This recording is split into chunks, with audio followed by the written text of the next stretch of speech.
Hello, ladies and gentlemen, and welcome to the Kingsmen Sports Podcast. A shorter episode here. We're just going to talk about the MLB Playoffs. We're going to go through our brackets, give our World Series MVP prediction. It's not going to be a long video. It is going to be all baseball as we get ready for the postseason. This video will come out on Friday. I'm going to post it Friday morning, and you'll be able to watch it as we lead up to Game 1 between the Guardians and Rays. They kick off the postseason here in 2022. Let's go ahead and start with that series in the AL wildcard, Jacob. The Cleveland Guardians hosting the Tampa Bay Rays. The Guardians ran away with the AL Central in the month of September. The Rays kind of had some issues in September. They're still not 100% health-wise.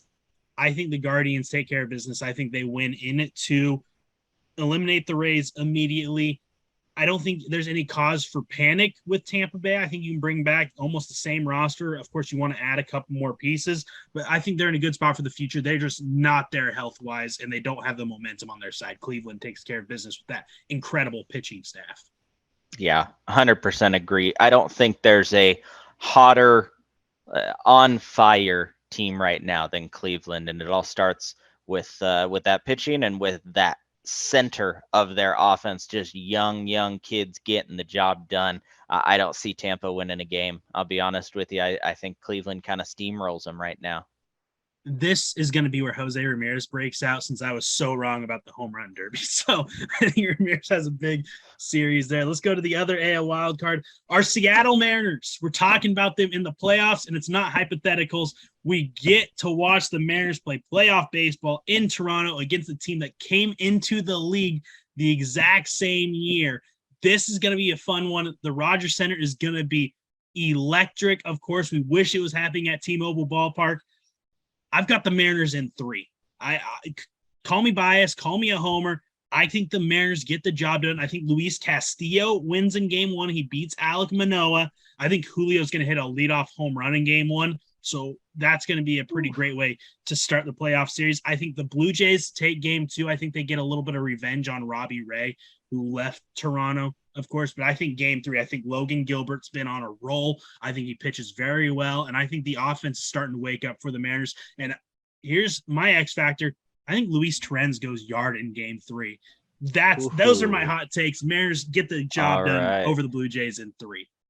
All right. Yeah. I mean, Soto Mojo is back. I actually also have them winning at 3. Your reason sounded pretty good, but I'll give a few of mine.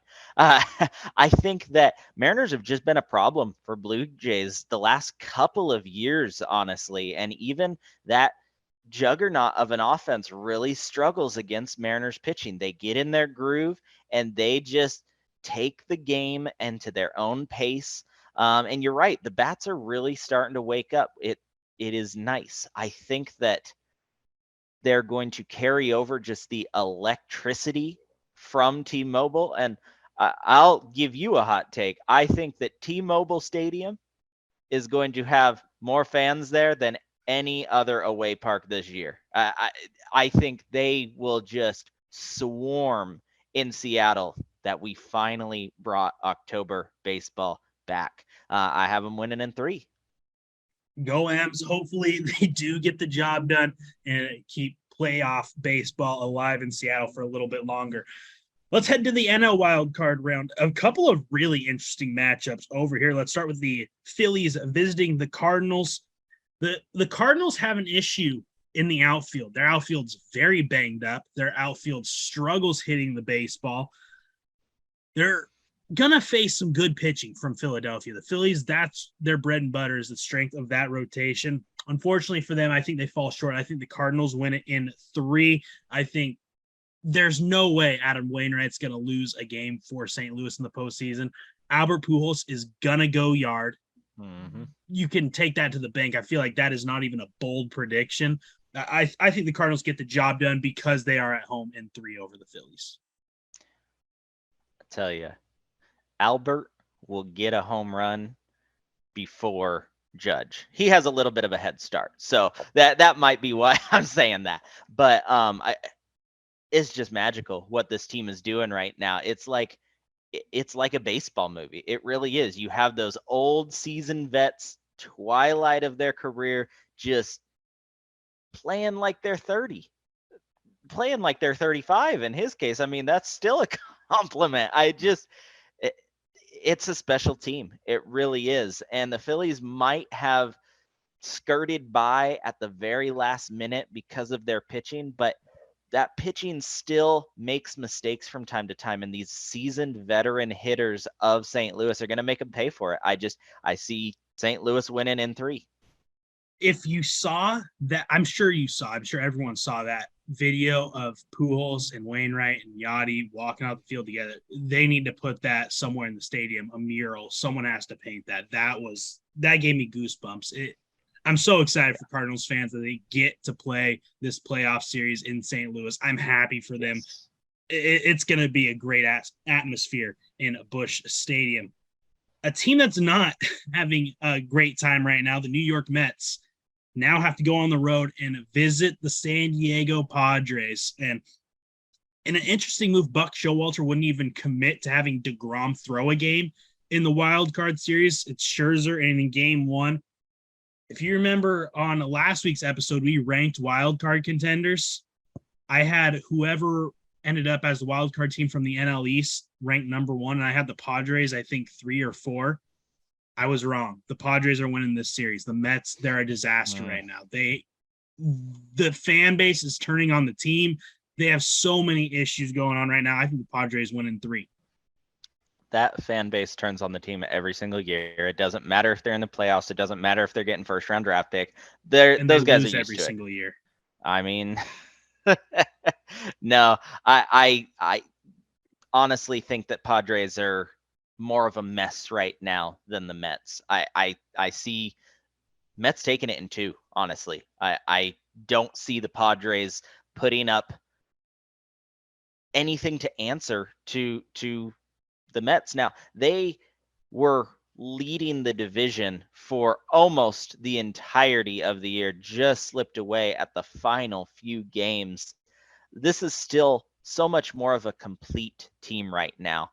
And if we were asking at the trade deadline, I would say Padres are a lot closer than what I say they are right now, but I don't think they have it to be able to beat teams like the Mets, the Dodgers, the Braves, even. I'll put in that category. I see them really falling short as far as the other playoff teams are concerned. Yeah, and the Braves led the NL East for 8 days this season. The Mets were over 100. It's still got the bye baffling, week, though. Baffling that they let that division slip. I think the Mets are in trouble. I think Padres win that one. We'll move on to the ALDS. The Astros and the Mariners is where we're going to start. There is a 0% chance that the Astros get a sweep here. 0.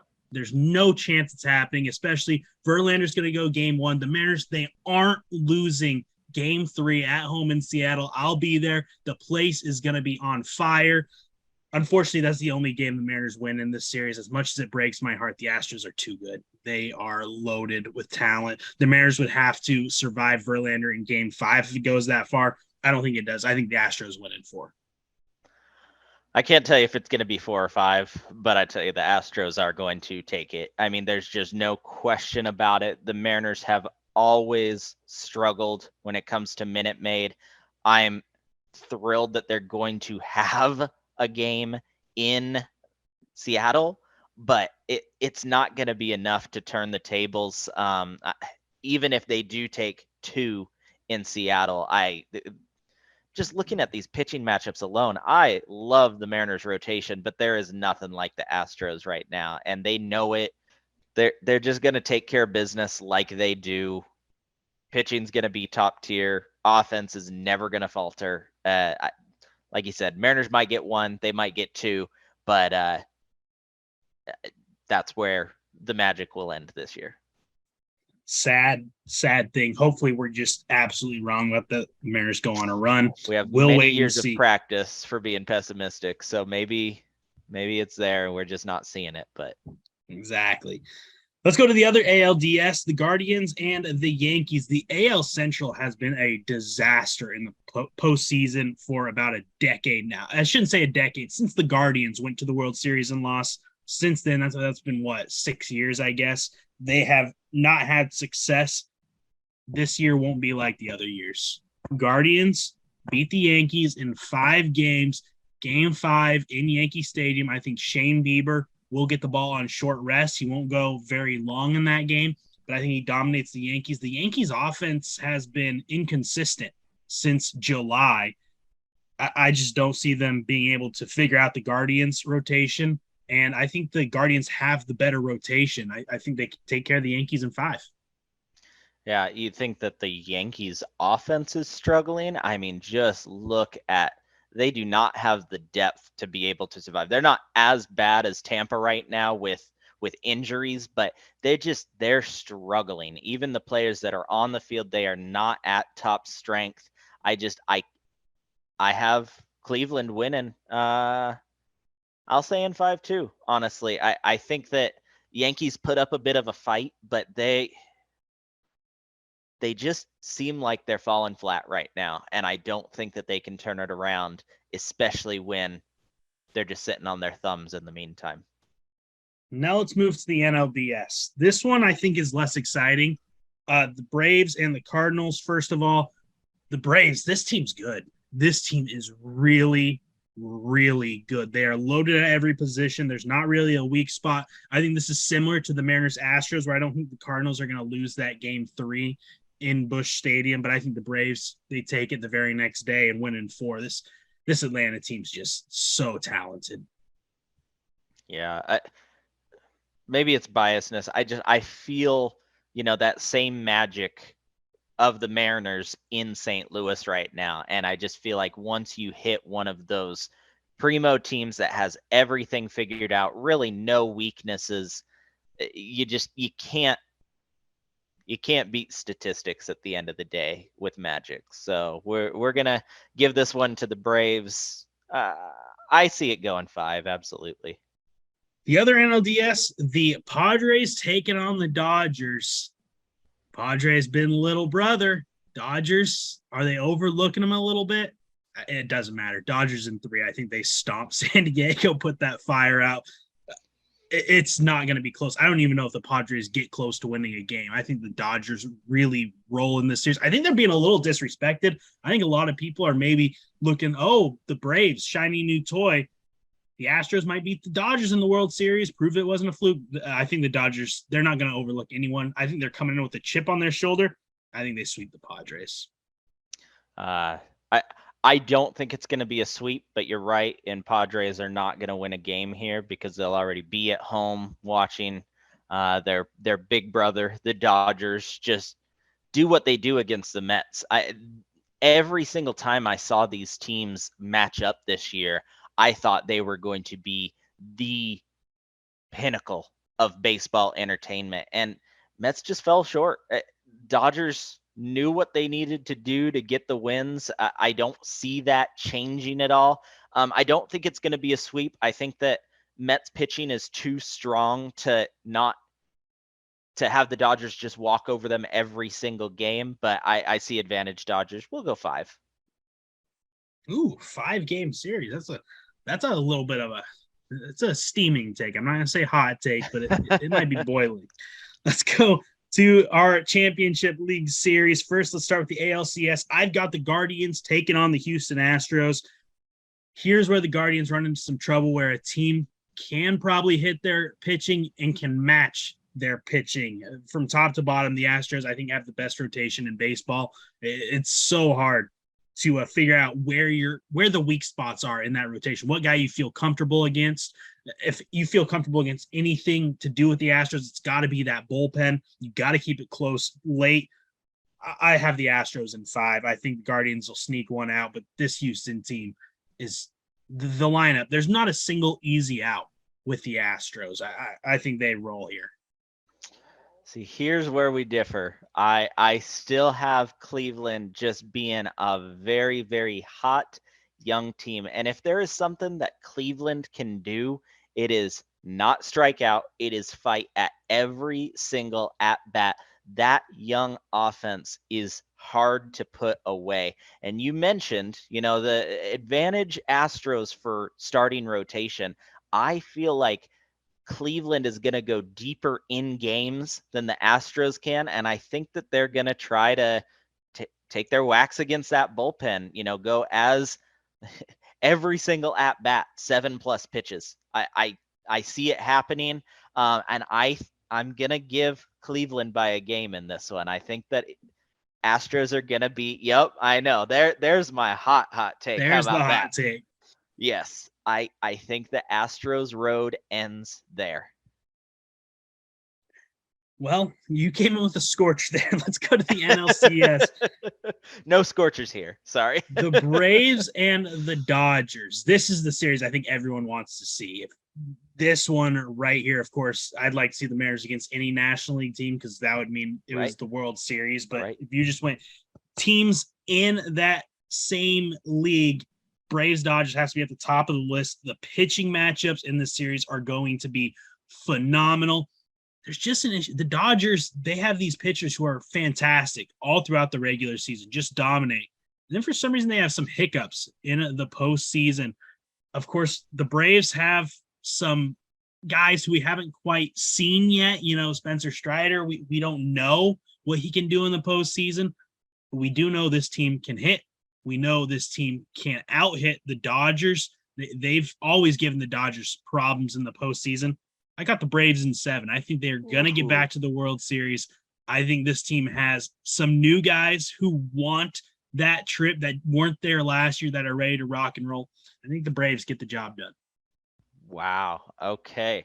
I don't see that happening. I know every single year people are like, Dodgers pitchers can't pitch in the postseason.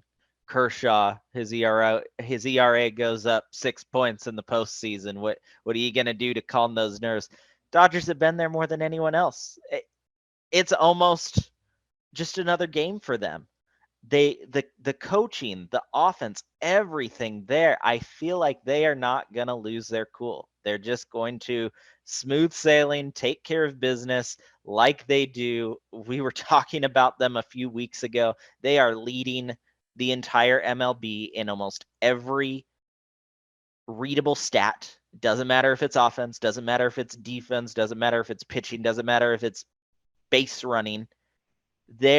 No one can compete. And I feel like it might take more games. I'm going 6, but Dodgers are going to edge out. That's just the law of averages, the way that it is. They are the most complete team I've ever seen. And it's scary and it's not fair, but they're going to the World Series. I guess we're going to have to agree to disagree there. Let's get to that World Series, though. I have a rematch of last year. I hate rematches. I've got the Astros from the American League, the Braves from the National League, 2 very complete teams, 2 teams that can do it all, 2 teams that have some bullpen issues or inconsistencies, I guess you could say, although Kenley Jansen, like you said, he's been there. He's done that. This series is going to 7 games. It's going to be back and forth. It could be a lot of home teams winning. They're carrying the load. Whoever's at home gets the wins there. There's an X factor in this series, Jacob. He's a rookie. He's a rookie that has the same difference-making capabilities that Jorge Soler had with the Atlanta Braves last year that powered the Braves to beating the Astros in the World Series. His name is Michael Harris II. He is going to win the World Series MVP. Oof. The Braves are going to beat the Astros yet again in 7, and we will have our first repeat World Series champion since 2000. The Mariners drought's not the only one that's going to end. The repeat World Series champion drought is going to end. Braves win it once again. Ooh, all right. I just noticed we did not have any similar teams even go into the World Series, so that's kind of nice. Just like our beginning of the year guesses, so that's great. Predictions. Those ones weren't so nice. I got a lot closer. I'm just saying. I'm curious to see how it You did. all shakes out because let me tell you, Detroit in second place is not a good look for my predictions. But Well, the White Sox in the World Series isn't good for mine. So. that's true. That's true. So I don't think it's going to come to 7 games just because of the teams I have going there. Bieber's going to get a win depending on who he's going against. I would savor that win and not put him up against the best guys. I know that's kind of the goal, right? Put your top guy against their top guy. Now, spread it out a little bit. They have a lot more rest than you do. Take 1 win. Dodgers in 5. I'll say Dodgers in 5. Yeah. Do you see Cleveland taking more than 1? If that was the only World Series options, could you see Cleveland taking more than 1? I don't know if I see Cleveland taking 1. I know. That's it depends on how they use their pitching. I know. Like I said, I would not put top dog against top dog. Just savor that win on the back end of their rotation and enjoy it. Make it a home game, and your fans will love it. And I say Freddie Freeman. Just there's no one playing like him right now. Average RBIs, defense, everything. It's as solid as can be. So Dodgers are going to make a little bit quicker work of Cleveland, but I think Cleveland's just happy to be there. So we're gonna call it. I will disagree with one thing you said there, that nobody's playing like Freddie Freeman is. I think there's a future Seattle Mariner wearing number 99 in the Bronx. Yes, that begs to differ. Just missed a triple crown, but okay. Freddie Freeman, maybe the guy you trust more in a big situation. I don't think there's anyone you trust more. Yeah, but it's going to be an exciting postseason. That is for sure. That'll do it for our postseason special. Baseball season unfortunately comes to an end. I always hate it this time of year when you're not going to see so many players that you enjoyed watching, whether it be O'Neal Cruz of the Pirates, Mike Trout and Ohtani for the Angels. There's a lot of guys we won't see until the World Baseball Classic coming up in 2023. But that'll do it for our playoff I'm just special. happy we're still enjoying Mariner baseball this late in the season. Exactly. So. We still have the Mariners. So it's exciting stuff. That'll do it for our playoff special. We will be back with a full episode on Tuesday, of course, or we'll record it on Tuesday. It'll come out on Thursday. We'll recap what happened in the wild card series. We'll get ready for the AL and NLDS series. We'll talk about some things that we saw. We'll also, of course, dip into football and have our newest Mount Rushmore segment. That'll all be coming up next week on the Kingsmen Sports Podcast.